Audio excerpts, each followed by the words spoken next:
Boleh minta pendapatnya soal Teh Novi yang saat ini sedang menghadapi tuduhan-tuduhan negatif seperti itu, yang awalnya punya niat positif gitu untuk menyelesaikan masalah donasi, tapi akhirnya diserang secara pribadi, seperti apa Bu? Jadi akhirnya kalau dilihat ini terjadi serang menyerang. Padahal donasi itu kan suatu pemberian. Jadi sebetulnya kita selesaikan secara baik-baik dan bukan dengan suatu pertengkaran. Tapi yang sekarang terjadi pertengkaran. Pertengkaran menjadi lebih parah lagi bahwa akhirnya hal-hal pribadi dipersoalkan dan apakah hal pribadi itu benar.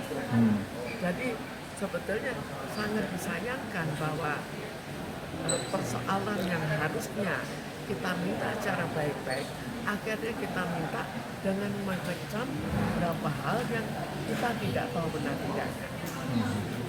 Bu, kalau melihat dari sisi Novi sendiri seperti itu, awalnya niat baik, tapi untuk menghadapinya seperti apa sih Bu ketika dia tapi akhirnya tetap komitmen untuk membantu Agus seperti itu? Kalau dilihat kan ada suatu perjanjian, tapi perjanjiannya tetap untuk pengobatan mata.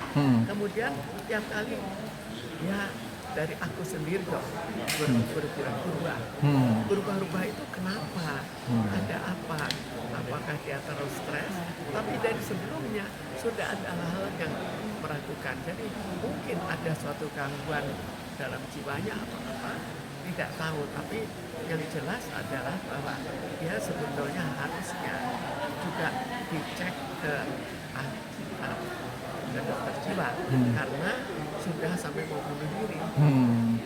Lalu dari segi Novi mungkin kesel, apalagi banyak orang terlibat lagi sampai dia mundur. Tapi ada sesuatu di mana dia memang janji, ya ini yang sekarang dilakukan. Ada saran untuk Novi gitu dari sisi psikologisnya seperti apa untuk menghadapi, mungkin di satu sisi dia punya niat baik, satu sisi juga dia harus menghadapi serangan gitu.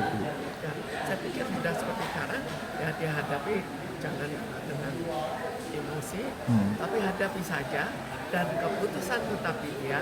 Namun karena sudah dijanjikan, alangkah baiknya kalau janji tetap ditepati. Jadi misalnya seperti sekarang bahwa pengobatan matanya tetap akan diberikan, tapi akan dimonitor. Siap. Makasih. Makasih Bu.